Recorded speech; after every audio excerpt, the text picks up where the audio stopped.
Alright, so it's time to get to the next planet, one of them that was, showcased by one of the holobots. In this case, Aridia.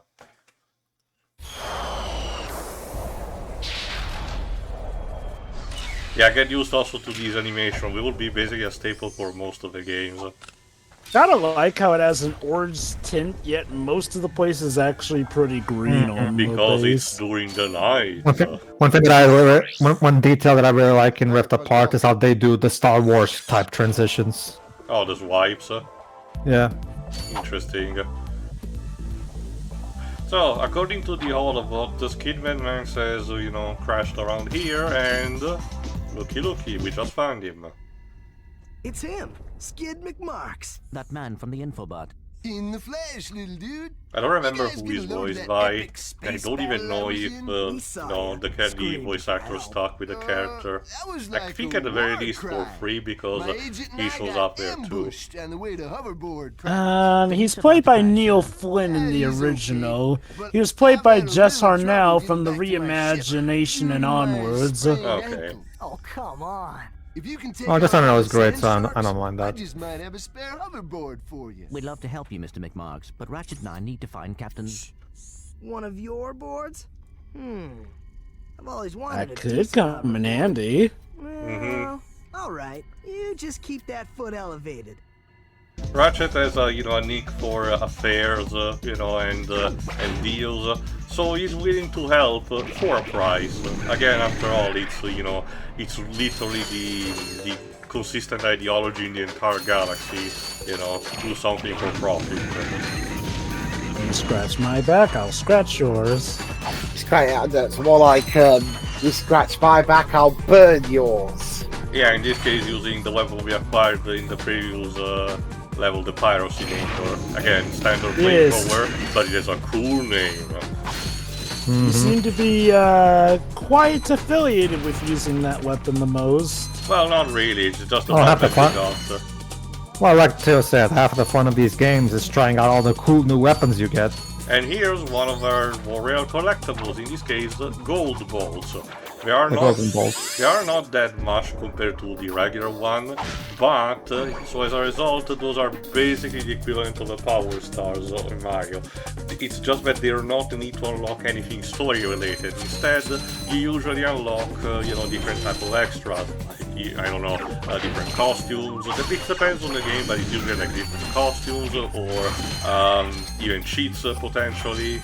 And I do mean If I recall old correctly, school classic cheats like Big Head Mode. If I recall correctly, some games had the golden boats to also unlock like behind the scenes stuff too. Okay, don't remember that, but I don't think so. Then again, it's a case where I tend to collect all of them as much as I in every possible way I can. So if they do, I just don't notice. Possible. They also change a bit over the course of the game. Sometimes they might be titanium ball or platinum bolt, but the logic is basically the same. From the second game onward, they will be most of the staple introduced in this will basically remain the same, but they would be a bit refined, in their details, like introducing new form of collectibles or a staple, better way to farm currency in case you need it in the form of the arena, for example. And even stuff like Ratchet's hit points. I haven't talked much about it because they will be more relevant towards the halfway point of the game, but Ratchet's health bar, unlike in Spyro, where Spyro had Sparks help him with a very, very visible way of representing the health status. In this, Ratchet has a thing called nanotech, which is of course nanomachine song. In this game, he only starts with, I think, 4, then he can upgrade to 6, and eventually to 8, which is not that much, and, depending on the enemy, you might be damaged more or less. But, This game is also... but starting with the second game, the nanotech become a bit more, more refined. I'll mention in a second. A brand new Z3000. You can't This even will be buy useful these. for later, Well, of course. I got a bail. Catch you dudes at the hoverboard races. the You didn't even hoverboard. say thank you. He's a star with, doesn't need to, I guess. Also, I'm pretty sure the money we gave him is thanks enough. Something with the second game, the non-tech will become better in a sense of, being a higher count and then being influenced by the type of armor that Ratchet wears. And eventually, the more you progress through the game, the better you are at the game, the more you actually manage to, collect and level up in a level up system. Again, you'll be able to see starting with going commando. Go on, Pedro. This game is actually probably one of the first games I remember having a dynamic HUD, because back in the PS1 era, dynamic HUDs weren't really a thing, and this was probably one of the first ones that I remember seeing try to attempt a dynamic HUD. I never paid too much attention to it, but I guess now that you mention it, I can see that. Yeah, because remember, like typically in old school games of the 90s, the life bar, your currency, your points was always on the screen at all times, right? Now, of course, the standard is that it only shows up when the player actually needs to see it, right? So that we keep screen cluttering to a minimum, right? And yeah, if I remember correctly, I don't think Jack 1 had this, did it? I don't remember. It actually has been updated since I played the Jack games. I'm pretty sure Crash Bandicoot actually did have a semi-dynamic HUD. I remember that not everything would show up on the screen. The number of boxes could be toggled with triangle, I remember that. The lives and the amount of Tana, Cortex, or Embryo heads it's as well. It's just not on this. I guess the idea is that, not everything was that dynamic, while in this case, a lot of things are more automated. Like it's because now that you mentioned, yes, Crash 1 did have like some aspect to it. This one is probably the first one that I can remember that has all of it, because you don't really see much of anything in the screen unless you actually need to see it. I think the Greek saga of God of War did not really have an HUD that went away. Which honestly, in general as a feature, I don't really particularly care. Oh yeah, another thing, you'll need a Gadgetron proper gadget to actually swing over this crevasse, so since we don't have it, we'll have to come back here later. Yeah. In classic Collectathon fashion. Obviously. From Software in particular have been especially stubborn with keeping fortunately with Elden Ring, they finally got with the times and figured, a dynamic HUD can be helpful for the sake of keeping screen cluttering to a minimum. So now, if you can still turn it off if you don't like it, by the way, but most games in fact have an option to keep the HUDs all the time if you prefer that sort of thing. But I'm glad that even From Software finally, got around to trying out, because it's always nice to have as less screen cluttering, so you can see as much of the environment as possible. Like again, you take a look at something like the life bar of Shadow of the Colossus, right? Because as Theo knows, when you get a lot of fruits and your life bar, it can take a lot of space on the screen, right? So Bluepoint's remake having a dynamic HUD is definitely a must-have, definitely. Also, since I didn't talk about it, aside from the traditional 3-hit combo, Ratchet can use the Omri Wrench in 2 other different ways. One is, an aerial attack. Instead of actually properly hitting the air like, an aerial juggling combo, Ratchet immediately goes for a ground pound with it. And you can, I forgot which specific button you need, one of the shoulder buttons, I think. Ratchet, and using that, Ratchet will actually, there you go, squat on the ground, and if you press the attack button there, Ratchet will literally throw it like a boomerang, and it will count as a range attack. It's used for emergency situations like making a TNT like boss explode. It's very reminiscent to medieval when Serdan can actually detach his own arm and use that as a boomerang. And yes, compared to Spyro, we get instead TNT boxes that works pretty much exactly the same as in Crash, with the added thing that you don't necessarily need to jump on them, just staying close to them, like, getting their hitbox in contact is enough to set them off. But again, the best option is to just, you know, boomerang wrench them.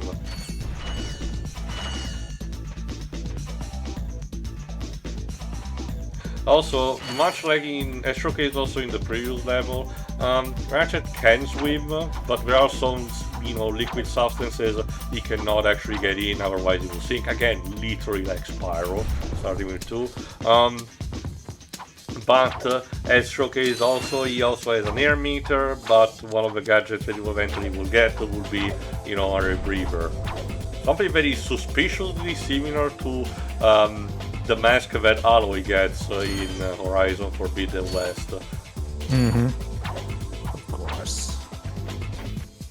Well, I was saying this in another occasion, Drova, but outside of a few different, you know, cases where there might be possible, because when I'm commentating this, there's still that supposed rumor floating around that Sony wants to try to build a connected type of, you know, not cinematic necessarily because it wants to do with Series 2, but, you know, something that connects adaptation of its IPs together, but hold on a second. This is Kidman Max Manager instead. Do you need medical attention, sir? Don't be so literal, son. The problem is I'm stranded on this backwater planet and my star client is nowhere to be found. Hey, we saw you on that info bot. You're Skid's agent. Was Skid's agent. Haven't seen him since our ship crashed. And an agent without a client is like a flea without a dog. Say, you look like an athletic kid. If you can bring back the championship prize for the hoverboard races in Blackwater City, I'll make you my next star. We have no time for trivial matters, sir. I think it should be showcased in one of the Insomnia Museum, but Insomnia mentioned that they had a lot of the different concept arts for Ratchet's facial expression, so the more derpy potato face that they got in the end was something that they genuinely liked in the end. Alright, so far, Ratchet gets... So far, what I know about Ratchet so far is that he gets very easily sidetracked from the big task at hand.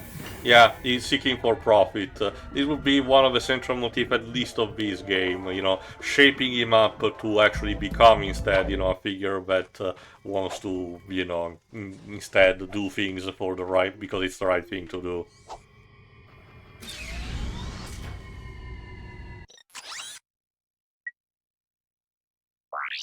Okay. To Ratchet's credit, this is sort of due to his background as kind of a guy who's been down on his luck up until the start of his venture, so I can kind of get why he takes opportunities to profit every now and then. Starting with Tools of Destruction, a game in the future series, we'll start to understand how he got to Veldin and why specifically. So, think about it like Meanwhile, this. on Naboo, I mean, Kerwan... Well, actually, this is more similar to Coruscant. Yeah, it's a mix between Coruscant and Naboo. This is Metropolis on planet Kerwan. This is actually one of the more iconic locations in the entire franchise for a good reason. It's kind of like Coruscant for the Star Wars prequels, and as a result, it's a no-brainer that this was chosen, complete with its music, as the primary Ratchet and Clank stage for PlayStation Stars Battle Royale. Yeah, it really fits.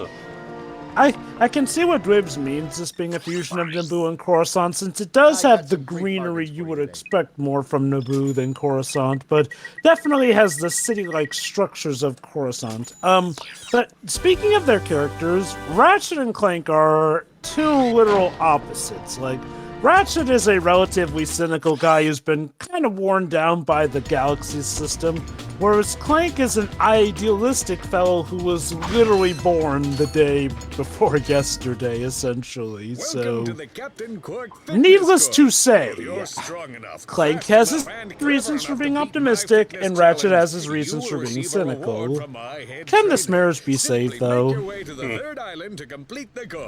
So yeah, this is instead, a trading bot, you know, with Qwark's voice, which we haven't mentioned, voiced by Jim Ward, who recently has retired from the role, but, you know, otherwise has voiced the character in almost every single game. Anything unusual about Captain Qwark?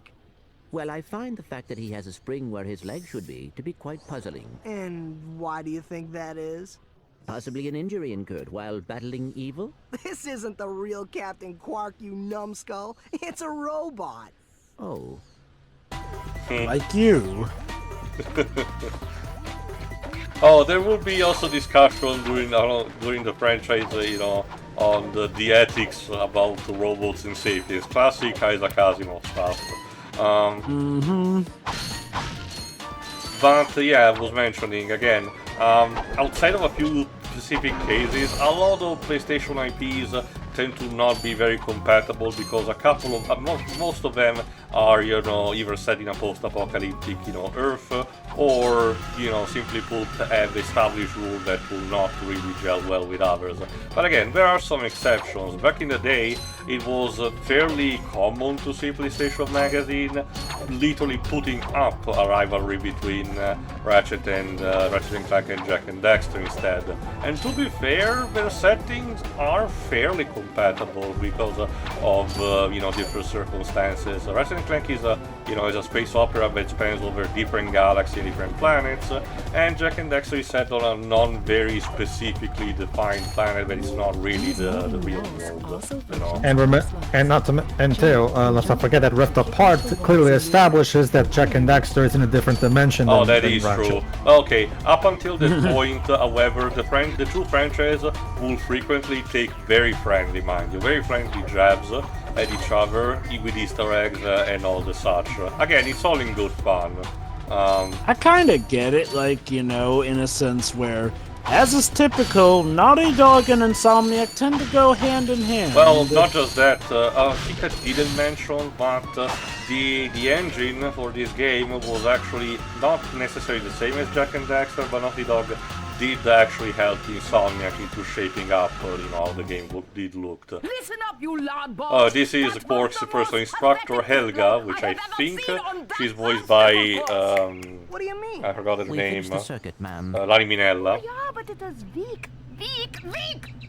When I was competing, I would devour courses like that for breakfast. Bet that's not all. If it were up to me, you would drill for the rest of the day. But somehow you managed to impress that fool This is Lani Minella. Yeah. Captain Qwark knows about Yes. He certainly Oh, does. okay. And Yeah, worst the, of all, he wants me to give you a after, prize for the that year before, ridiculous she was having to deal with What is it? Yuji Naka and his insane demands. So working on this, I know she wasn't the voice director, but working on this game, by comparison, must have been already cakewalk. If I remember correctly, I think she also did the voice direction for Sonic Heroes, but don't quote me on that. I think she did too. Well, James, what year was Duke Nukem 0 Hour, which was on the N64? I think it was 96 or 97? Duke She was in that game too.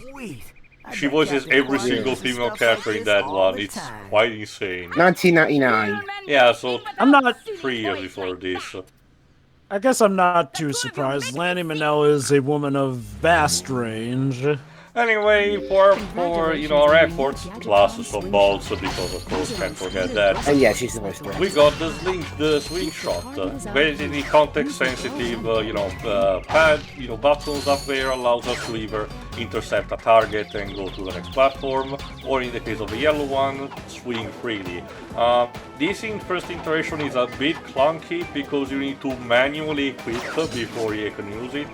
Later games will actually make it an automatic action. Overall, this winging action is still, fairly scripted to the context-sensitive parts of a level, but it's still overall fine.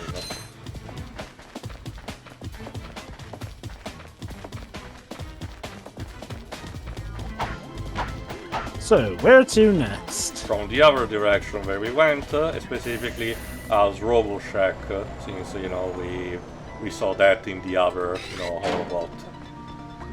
To quickly center the camera, just Yeah, in case you need to. And apparently some Blarg soldiers are already here. Interesting. Anyway, I also acquired a new weapon in the meantime, which I guess functions as a machine gun. I forgot if it's called already the Blaster or something else. Again, never expect, a straightforward name with the weapons in this franchise. it's fine for the most part, but it doesn't deal that much damage to bigger targets, so you might just need it to dispatch, you know, swarms of enemies.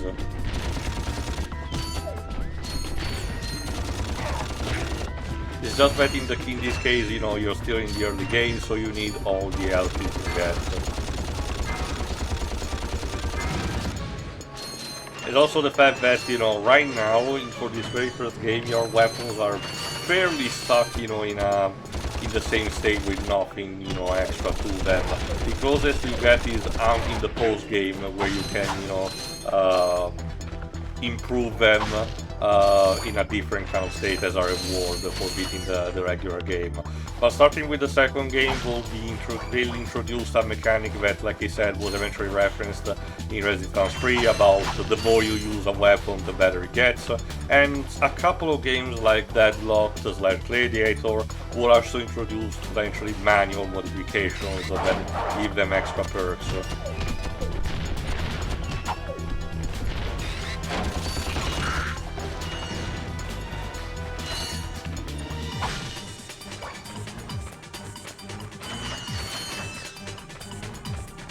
5 Pyrocity, I mean. Yeah, that's the actual flamethrower's name.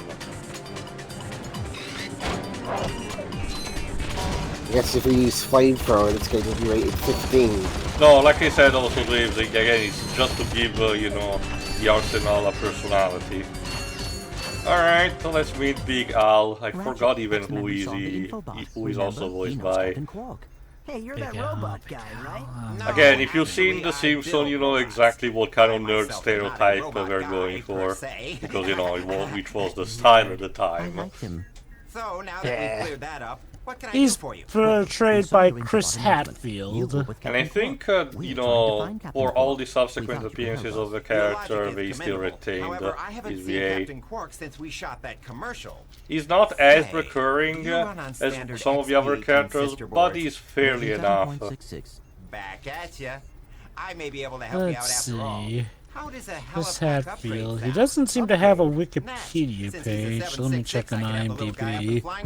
Let's see. He's been in stuff like, of course, the Ratchet and Clank series. He's been in TV movies like Betrayed by Love, TV miniseries like Teacher's Pet, Flashback Fiancé, Forbidden Bonds with My Brothers, Amy's Horse, Criminal Minds, Metermen.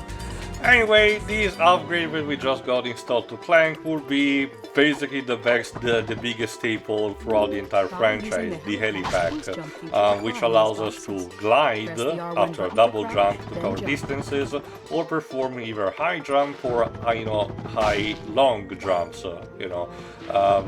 The latter two happens only by standing still, but the glider just happens, if you perform double jump and then keep the X button pressed. Again, it's very useful to save yourself. It's not as fast as Spyro's glide, but it's still good enough for you to potentially save yourself for traversing different platforms. The franchise doesn't really do much in terms of platforms that you have to really employ all of your tricks in order to get across all of them. Thankfully, we still give you plenty of room for you to just get on them. But he still recommends, for you to use this move. And depending on the game, in this case, but it will not be a staple for everything, Clank eventually does get an upgrade to that in the form of, rocket boost.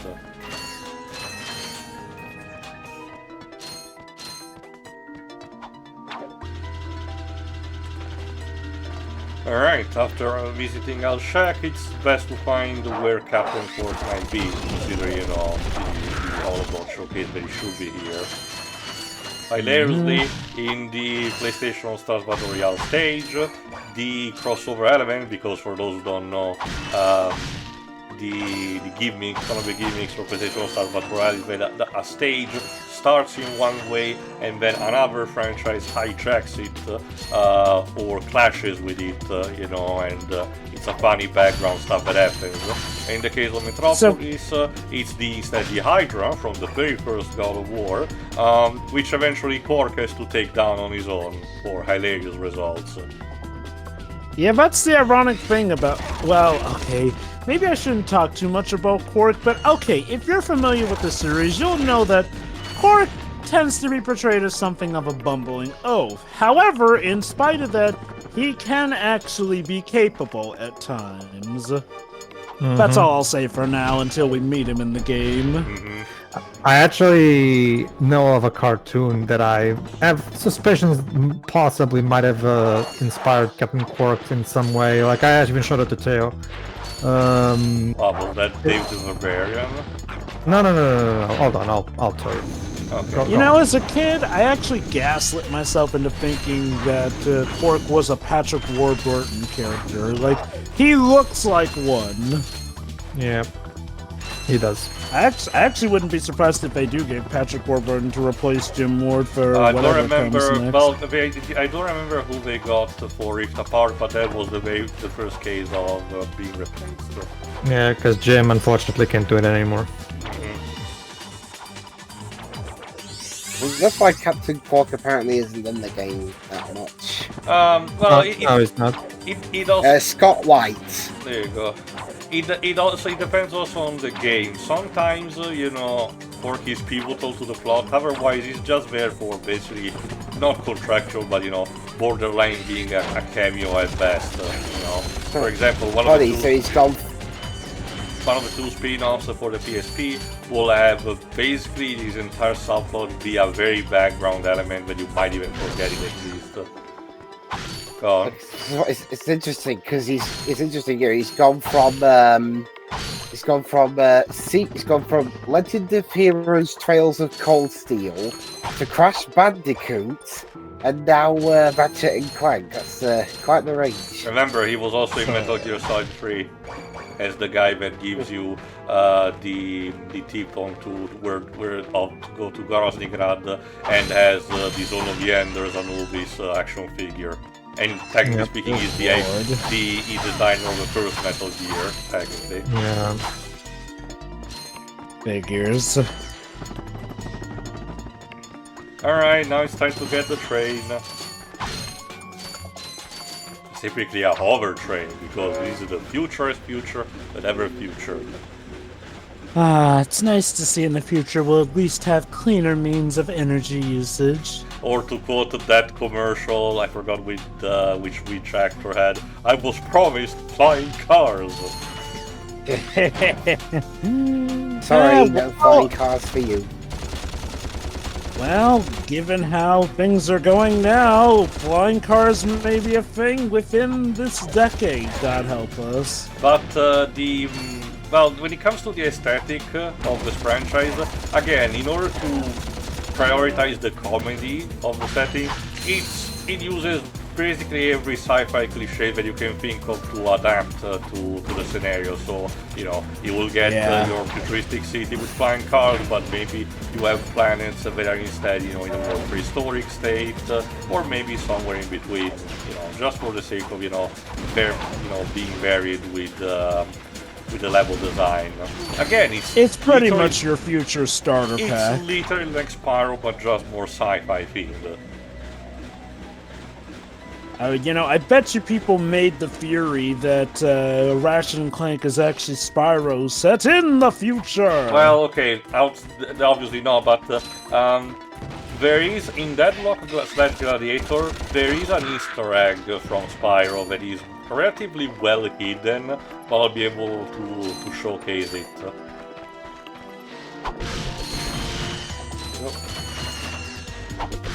Anyway, there was an actual holobot onto the train, so we might as well get that.